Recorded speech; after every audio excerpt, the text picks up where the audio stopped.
au moment du détournement de l'avion conduisant les dirigeants du FLN de Rabat à Tunis, détournement sur Alger, donc leur arrestation qui a été médiatisée, fortement médiatisée. Il y a eu une polarisation sur Alger, une manière de tirer parti de cette présence de médias étrangers pour mettre à profit, enfin, mettre en valeur la politique française de l'époque. Et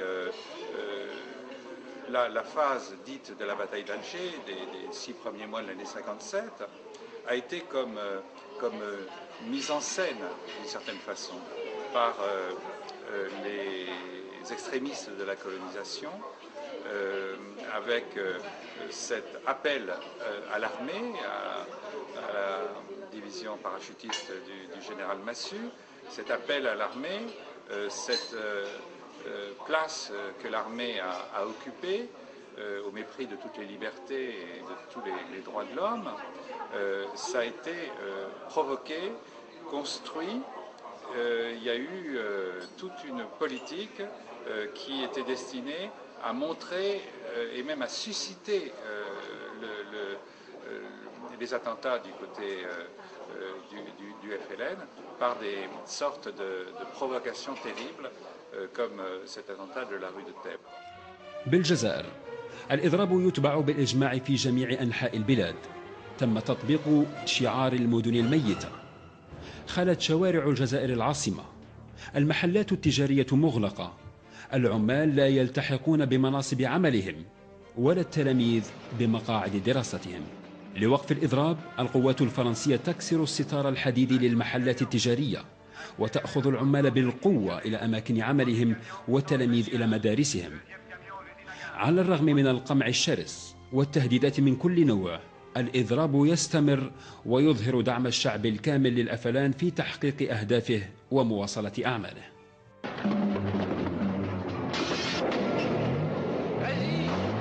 Non, tu me prends pour un con? Tu crois que ça se voit pas? Toi, viens ici. Attends un peu. Tu fais la grève, hein? Moi, je travaille pas, je suis malade. Oui, t'as la trouille, t'oses pas le dire. Mais avoue que t'es du FLN. Eh, t'es dans le coup, hein? La grève étant générale, tout le monde était susceptible d'être arrêté parce qu'ils n'allaient pas à leur travail. On les prenait, on mettait au premier venu à une cagoule, on l'amenait dans un centre d'interrogatoire, et là on lui dit « Vous êtes de l'ALN ?» Il dit « Non, je ne suis pas de l'ALN. » « Vous êtes du FLN ?» « Non. » « Vous êtes militant ?» « Je ne suis pas militant. » « Mais enfin, vous êtes algérien ?» Il dit « Oui. » Le 10 janvier 57, Brotti, il s'installe dans la villa Suzune. داروا البيسي تاعهم تما avec les principaux في ذاك الوقت واش نقولوا احنا les principaux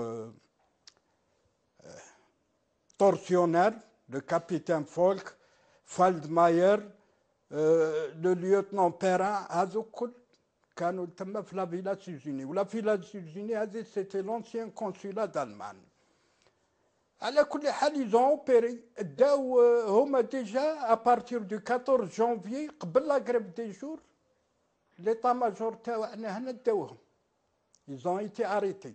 منهم قايا عبد الله، منهم سيحالي، منهم لادالين محمد مزيان، منهم أنا نسيت شوية، كاين حكموا 8. La bourgeoisie, elle a compris naturellement toutes ces familles que je vais vous citer tout de suite. Il y a la famille Boutaleb, la famille Tamzali, la famille Benchikou, la famille Belmehoub, la famille Benouniche. Il y avait toutes ces familles-là qui étaient au service du FLN. Et à cette époque-là, vous me parlez de Boutaleb. Boutaleb était sénateur.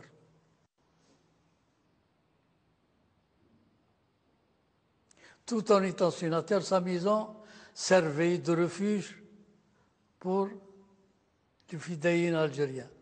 Et entre autres, Ben Mehdi était hébergé chez lui. Et sa maison était transformée, les murs en machin, en double pour cacher les armes. Il était en France. De retour, il a été arrêté à l'aéroport pour justement les faits dont je viens de vous conter. Les armes et l'hébergement, etc. بعدها فرنسا بالجيش ديالها لي باراشوتيست الجواب الجدرميه شرطيه لابسين سيفيل صدموا بداو يكسروا في الحوان يعني الدرع ويصدموا البدا يجيبوا الحانوت يحلوا الحانوت وقعت حتى السرقه في الحوان العسكر رفض برك سرق كذا كان الناس اللي خدامين كان يخدموا في البلديات يخدموا في السبيطارات ما خرجوا درع خدموا الدرع الناس تخدم درع الناس تخدم وكاين اللي ميم لي دوكير ميم اللي يخدموا دوكير في المرسى يخدموا دوكير كان بالليسته جابوا الليستات تاع اللي يخدموا في السبيطارات ولا يخدموا في الاداره تاع هذاك الوقت جابوهم فلان بالفلان والدار وين يسكن حبطهم بداو نكمل الخدمه مي لا ماجوريتي الناس ما خدمتش هاي وراها. في كتاب تاريخي صادر في 2002 لجيلبير مينيي بعنوان تاريخ الأفلان من الداخل يعود فيه إلى أهمية الإضراب العام ل8 أيام مؤكدا الإضراب توبع بإجماع كلي مدهش في كل المدن الجزائرية. ويضيف لا يمكن لأي مؤرخ جدير بهذا الاسم أن يؤمن حقيقة بمزاعم دعاة الجزائر الفرنسية الذين بالنسبة لهم وحده إرهاب الأفلان الذي أرغمهم على القيام بالإضراب. في فرنسا شاركت في الإضراب الأغلبية الساحقة للعمال الجزائريين أكثر من 80% في باريس حسب تقديرات فرنسية، نجاح لا غبار عليه بالنسبة للأفلان باعتراف التقارير المسجلة واعتراف الإعلام الفرنسي والدولي.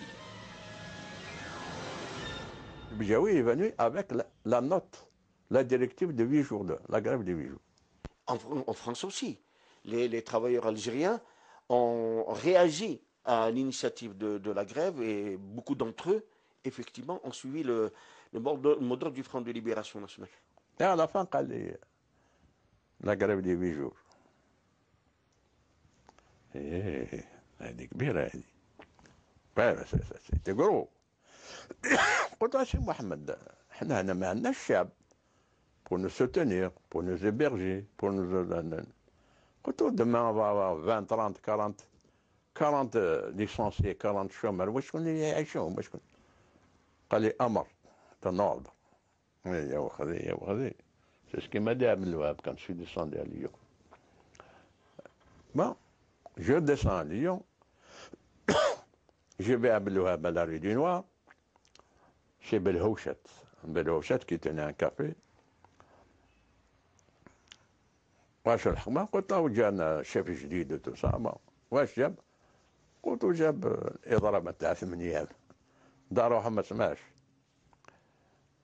قلت له أنا نقول لك الإضراب تاع 8 أيام يا وخذي قرأت في سطيت قال لي هذه ما بين تكستو. قلت له أمر تنوض يا وخذي قلت له شوف هو بالعربية فاصح مليح باه تنتخيب ان عرب. قلت له شوف لي كافي لي زوتيل لي كارني لي ماشين هذو باسكو لي زاليان سورتو لا سورتو لو سوار. قلت له تبر راسك. Moi, j'ai fait ma tournée à travers le centre, pendant 4 ou 5 jours. On va se monter à Paris. Moi-même, à l'époque, Simone et moi, Clichy, parce que j'étais responsable, la première localité de Clichy, c'est moi qui étais responsable, c'est pour ça qu'on m'appelle moi Clichy. Avec ma moto, à l'époque, moi je sillonnais pour que justement toute la région Taï, avec les groupes qu'on a envoyés pour faire la propagande dans les cafés et les foyers algériens et distribuer les tracts en même temps pour préparer cette grève. Clichy, Le Valois, etc., il y a pas mal d'unités. Il y a eu Citroën, il y a Renault, il y a dans les parages, dans toutes ces banlieues-là. Donc on a dépêché des éléments, ça veut dire des militants, dans chaque usine, à proximité de l'usine, pas à l'intérieur bien sûr. Et ben, ceux qui connaissent pas, qui ne travaillent pas dans l'usine, il faut que ce soit étranger pour que. Alors donc là-bas, alors on leur a dit, il faut se mettre loin du portail. tout Algérien qui passe, n'importe, même si vous ne le connaissez pas, vous lui dites retourne chez toi. Le FLN a dit non, il n'y a pas de travail. Alors donc, il rebrousse chemin. Eh ben, on a mis ces militants dans toutes les unités industrielles de notre région, bien sûr. Dans le métro, Porte Clichy à l'époque, c'était le terminus du métro.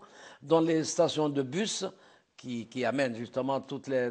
Il y a une station de bus à la Porte Clichy. Eh ben, c'est là-bas on a mis des sentinelles, pour ainsi dire, les non-militants, pour que chaque Algérien qui passe, il goulou warakreh. Donc c'est ça, même les Algériens, même les missalistes, et les salistes, justement, quand ils voient quelqu'un leur dire warakreh, eh ben, ils ont peur d'être, parce que nous, on leur a dit verbalement, pas dans la propagande, mais celui qui n'exécute pas justement la directive du FLN, il sait de quoi s'en tenir. Je pense que la grève des 8 jours a été mal mise en valeur par les médias français. On parlait plus des attentats que de la grève des 8 jours, parce que c'était quand même un mouvement qui recourait à des moyens de mobilisation politique et on ne voulait pas mettre en valeur cette utilisation de ces moyens non militaires par le FLN. On voulait plutôt assimiler le FLN à des gens qui n'employaient que les explosifs et les armes. Une grève de dire ne pas travailler pour paralyser justement l'économie française, doit ainsi dire. Alors donc, l'écho, bien sûr, c'est une paralysie, puisqu'on parle de milliers d'ouvriers, et d'autant plus l'ouvrier algérien, quand même, la plupart des Algériens, c'est d'ouvriers spécialisés, par rapport dans toutes les unités industrielles. L'Algérien, ce n'est pas une simple manœuvre. Eh ben, il y en a des manœuvres, mais la plupart, c'est des ouvriers spécialisés. Ils tiennent dans une chaîne de montage, par exemple, ils tiennent des postes clés. Alors que s'il n'est pas là, donc la chaîne, elle est en panne. Donc c'est ça l'impact qu'on peut dire sur cet événement. Et tout de suite après, en janvier, bien sûr, en février, après février, eh ben, déjà, ils étaient arrêtés. C'était un événement très important, cette grève des 8 jours, car c'était l'entrée en mobilisation de gens qui ont pris leur part et ont pris des risques pour défendre l'idée d'indépendance nationale algérienne. الصدى العالمي ونجاح الإضراب انعكس مباشرة على النقاش حول القضية الجزائرية المقرر في جدول أعمال الدورة 11 للجمعية العامة للأمم المتحدة بطلب تبناه 15 بلدا أفرو آسيويا، وهي أفغانستان، العربية السعودية، بيرماني، سايلان، مصر، أندونيسيا، العراق، إيران، الأردن، لبنان، ليبيا، باكستان، الفلبين، سوريا واليمن. La victoire la moins attendue, à savoir l'inscription de la question algérienne à l'ordre du jour de l'Assemblée générale des Nations unies, malgré la présence de la France et de sa délégation qui a dû quitter les lieux parce que pour elle, inscrire la question algérienne à l'ONU était une manière de remettre en cause le principe sacro-saint pour eux que l'Algérie était intégrante de la France. Mon gouvernement refuse une ingérence des Nations Unies qui serait faite au mépris des dispositions de la Charte. Il considérera comme nulle, il considérera comme non avenue toute recommandation que l'Assemblée viendrait à faire sur ce sujet. لأول مرة وجهة النظر الفرنسية حول عجز الأمم المتحدة في هذه القضية الجزائرية تقوض بشدة، في حين جيم مولي يصرح أنه يحاول عدم تبرير السياسة الجزائرية لفرنسا بالأمم المتحدة لأنها مسألة لا تهمه. الآن القضية الجزائرية هي قضية دولية خارج مجال تصرف الفرنسيين. Et depuis lors, chaque session des Nations Unies a vu la question algérienne étudiée superficiellement au départ, puis à travers des motions qui ont été très dures, à savoir le droit du peuple algérien à l'autodétermination.